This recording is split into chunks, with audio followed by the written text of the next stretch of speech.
So thank you so much for your warm welcome, Alex. I'm really, really delighted to be invited here today to share with you some case studies and some ways other organisations are looking at reaching, recruiting and retaining millennials. I had a kind introduction already about my biography, but I guess I spent about a decade in the UK government in most of their technical programmes. So I launched DirectGov, where you got your tax and passport online originally. I was the first head of public participation, which was the head of social media, really, and the first head of social media for any government in the world. So really, we had no peer group to be able to look at in terms of how do you act and engage, and how do you help people understand digital communications, how do you get people to pay their tax with hard messages and things that people didn't really want to do.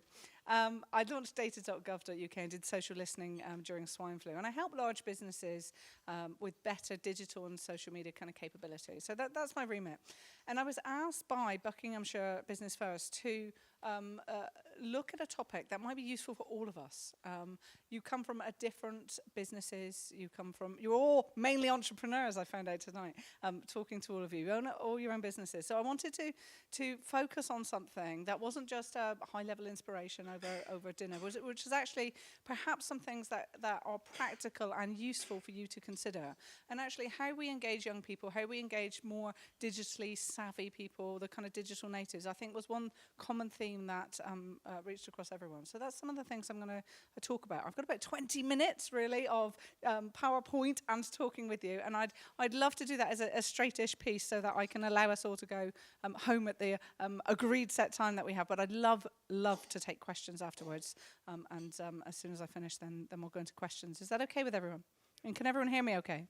Good, okay, fine. So this was the nature, and I guess the first thing I really want to say is that, I'll run through my biography, that we consider that there's a digital skills gap in the UK at the moment. So one of the roles that I do, I'm a Executive Director for the British Interactive Media Association. It's the trade association for skills and technology and galvanising British industry. And I guess they focus on kind of digital industry more than anything else, and digital agencies because of that.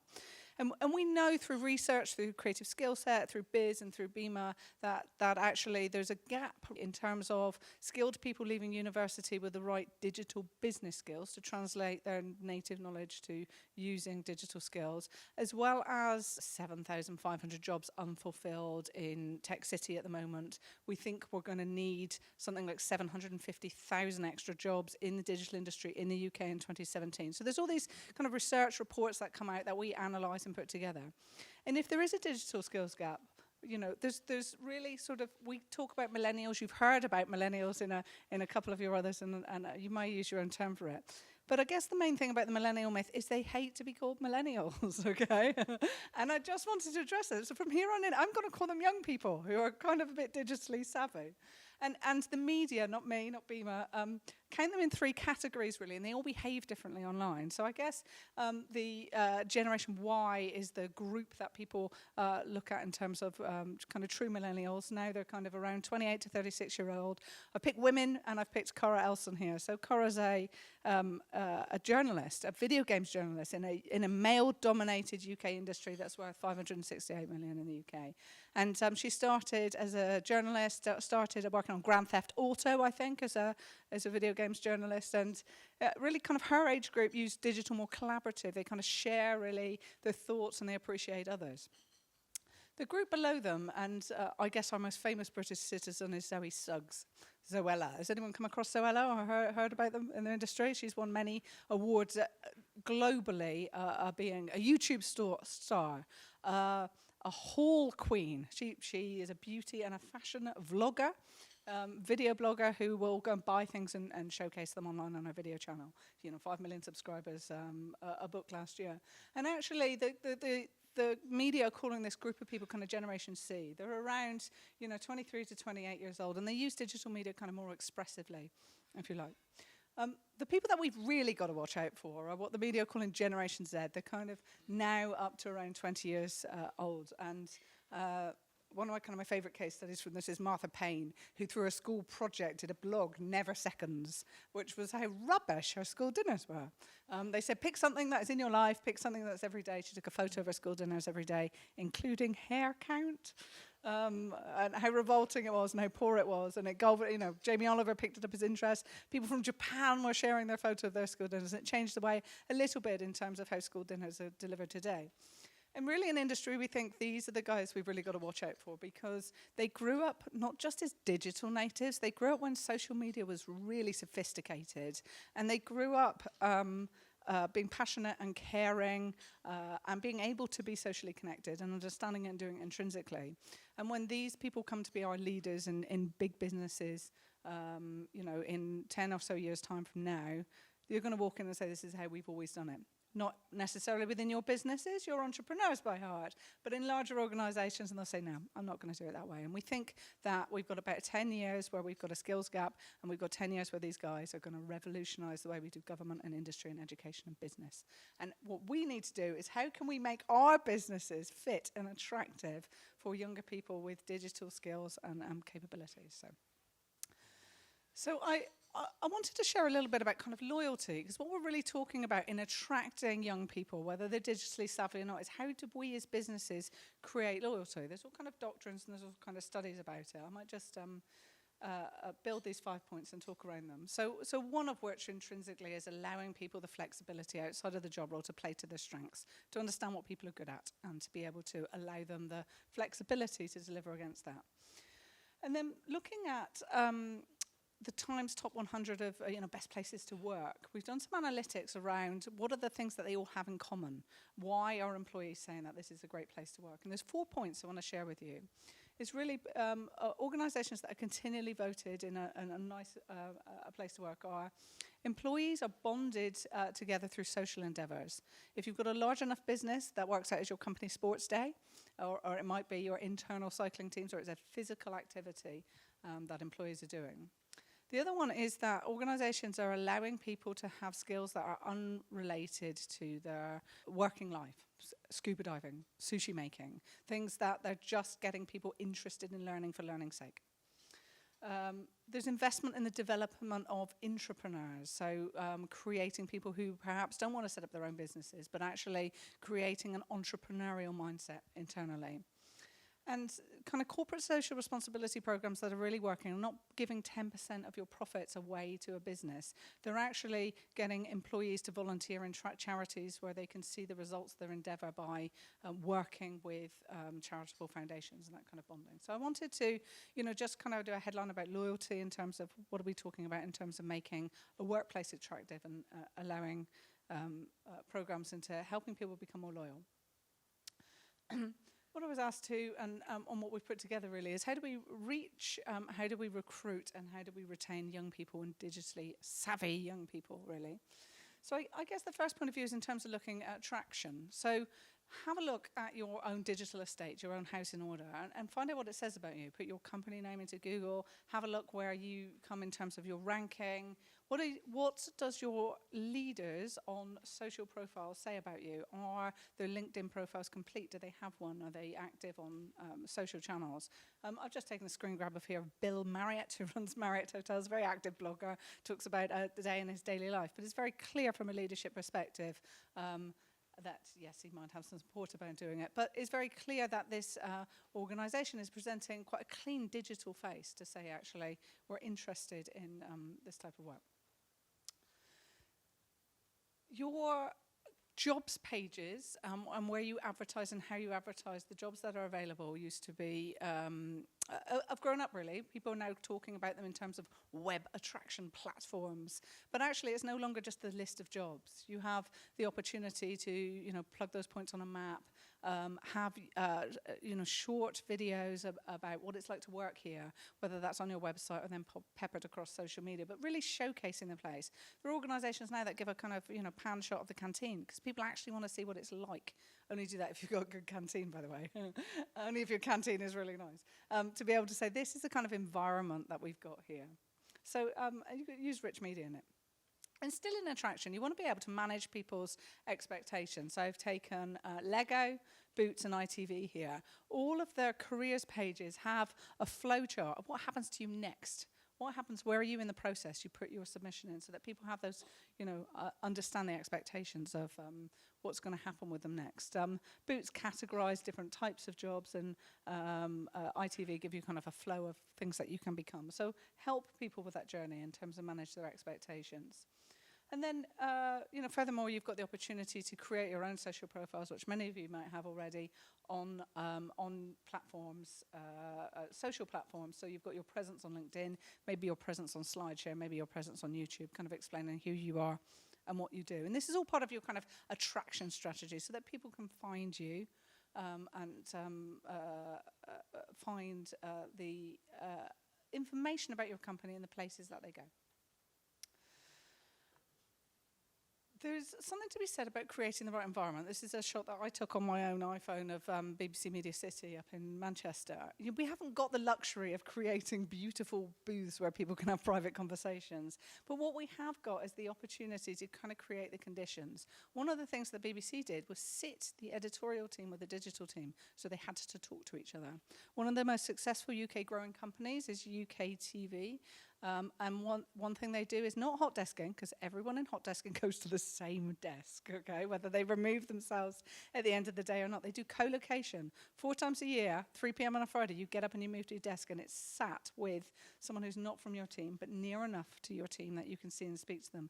And it'll give you a depth of experience of what other people in your business are doing and make informal relationships with them. So be creative with your conditions of helping people to connect with each other. And it doesn't have to be around fancy furniture. Other companies in the attraction sphere are working on what they refer to sometimes as their talent DNA.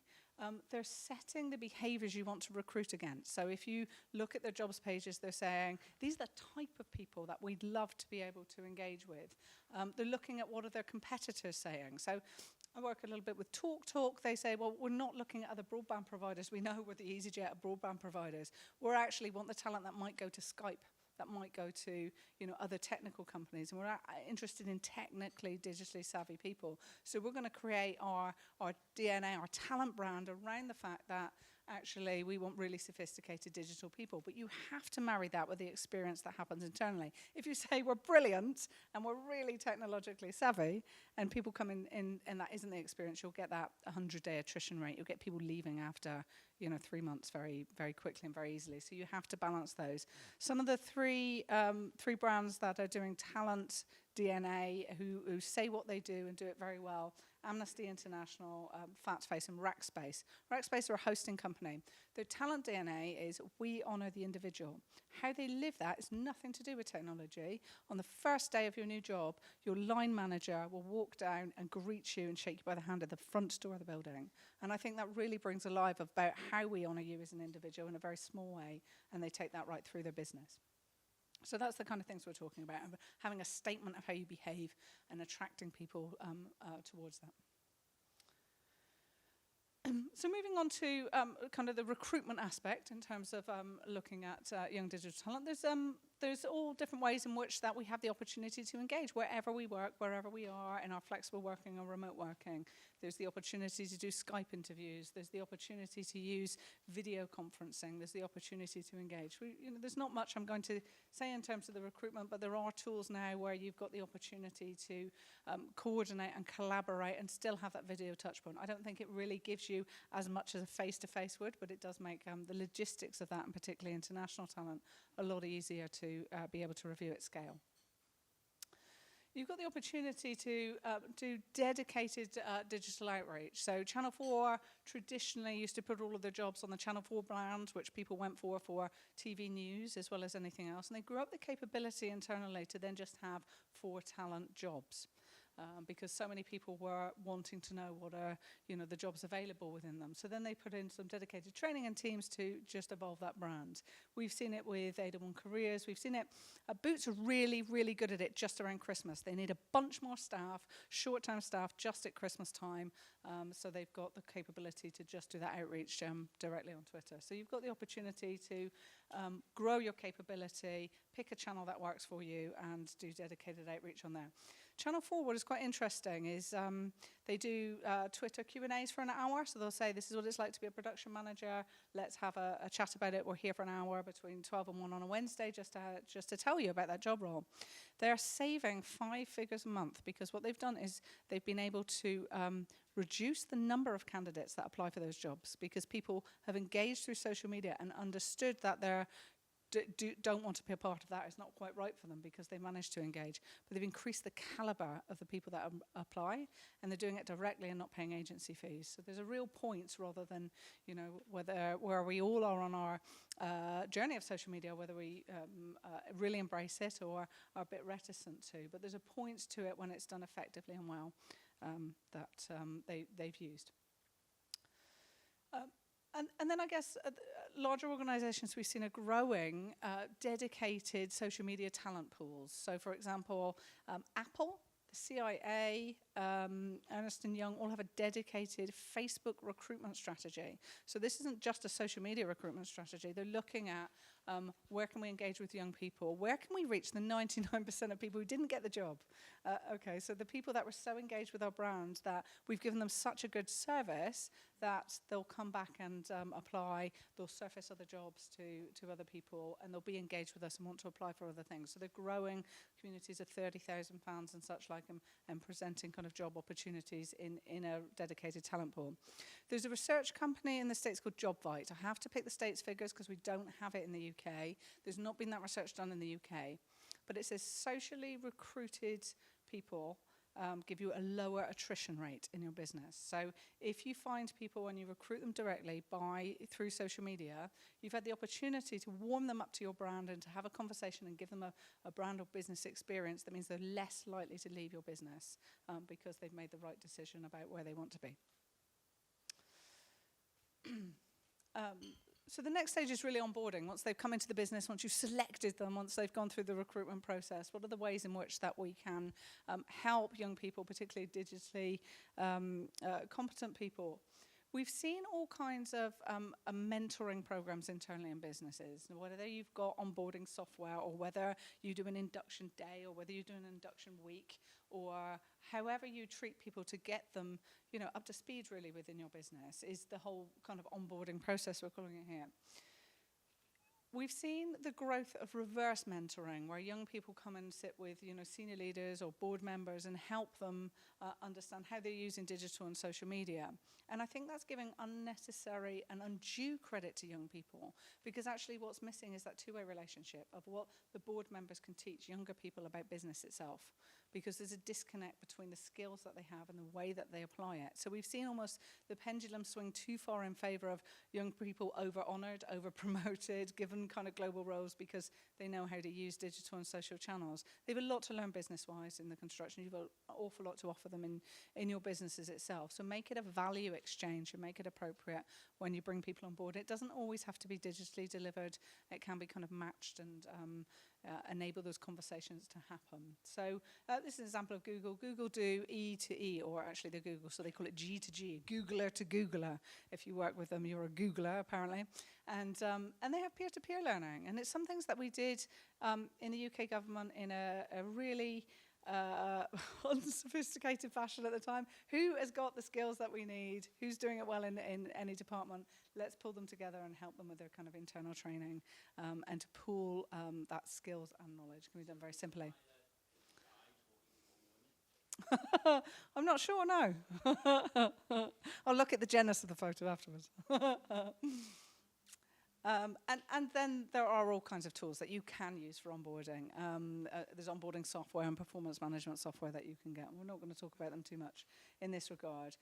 I guess the kind of go-to people who've really, really invested in using digital and social internally are IBM. So tech companies and digital companies, by their very nature, have been pretty traditionally good at this. Dell, from getting employees to surface innovation and ideas internally. But IBM wanted people to just be able to use social media so that they would tweet and they would blog and they would know how to use digital media and then also apply that to the business. Channel 4 took that on also and said, actually, we just come and have a training session because you run a yoga class or a cycling class or anything that you might want to do. We just want you to get your head around it. It'll be useful for you in a business context, but without a direct outcome. There's a whole kind of different things you can do about digital education of your employees. And I guess lots of people are looking at kind of lunch and learn and taster workshops and kind of master classes. And what I would challenge you all with as business owners is actually, until you kind of measure what skills people have, that's a little bit not as effective for you as it can be. So you need to look at what are your business objectives, what are you trying to do as a business, and what skills do you already have in the business, because there can be that peer-to-peer learning. And that's where it really gets transformative, kind of map, what are the skills that you've got internally, how can they be used, how can people have mobility within your business to different and other roles, how can they train and help and support other people, will get you kind of much further ahead. And where we've seen some really good practice in larger organizations are kind of the corporate universities, the intrapreneurship programs where you give people a challenge. You take people from different parts of the business and you give them a semi-real challenge, the Dragon's Den style of, coming up with new innovations. Whether that is a real business challenge, save us money digitally over the next 2 years, or whether it's for better integrated communications or better working practices together, you can do. In terms of retaining people, it's really important to understand that everyone has got the opportunity to lead, no matter where they are in their hierarchy, to be able to allow people to surface different ideas and act upon them. Or one of the learnings we always have in kind of digital transformation, or when you're changing large businesses, to enable people. Most of the businesses that I've ever worked with haven't got a solid strategy, or they'll give me their business objectives and they're like a purpose or an aim, or not really robust enough to be able to measure effectively. And therefore you've been working, and people will say, well, I haven't had this from the leadership, or I haven't had this from on high, or there's no business plan for me to allow everyone the experience of being able to innovate wherever they are in their stack in the business, if you like, in their position within the business. It's about giving permission. And one of those permissions is permission to break stuff. And I don't mean literally break stuff, but I'm using this T-shirt, I'm here because you broke something on black, is kind of generally how we treat IT or IT function. I don't know if you have a separate IT function, but for those of us who work in slightly larger businesses, by the time you call the IT guys, you're annoyed they're later than you wanted to be, you can't get on your system, there's something not working, you might have forgotten how to get into your system, there's something, and it's a painful relationship. And actually we want to move it towards kind of getting excited about making things. And some of the ways in which we've seen digital change happen within business is allowing people the opportunity to try something that's not directly mapped to your bottom line, to allow them to experiment on a small scale, allowing people to innovate so that they can learn from it and they can apply it to your business in that context. I'm going to have a quick time check here. Okay, good. You've got the opportunity in this day and age that we work in to have all kinds of digital tools for your job in ways of which that you can communicate. This big square in the middle is Slack. We think it's going to replace email. It's a way of being able to, like a messenger app that people are using within businesses. But there's all kinds of ways that you can back things up or use communications using video functionality, using meeting functionality. That I'm not going to go through all of them in every regard here, but there's all different ways in which that we can use different tools to help support our business and to have more flexible working. And it's worth understanding what people want to use and what you can bring into your business to be able to do that. And one of the last things I want to say is in terms of succession planning, you might have key roles in your business that you'd be gutted if someone left emotionally, but business-wise, you want to be able to kind of plan for it. If you've got a key role, a pivotal role, where are you going to find those next new people? How are you going to kind of nurture them yourselves within business? And many businesses are using their alumni network, so the people that left their business still helping to recruit for them. So by connecting with them, by sending them newsletters, by making them part of a LinkedIn group, by using the power of people that say, I don't work there anymore, but you know what? They treated me really well and I had quite a spectacular time. I think some of the management consultancies are now using over 70% referral and recommendation from friends and families and peers, and helping to say that actually we want people like you.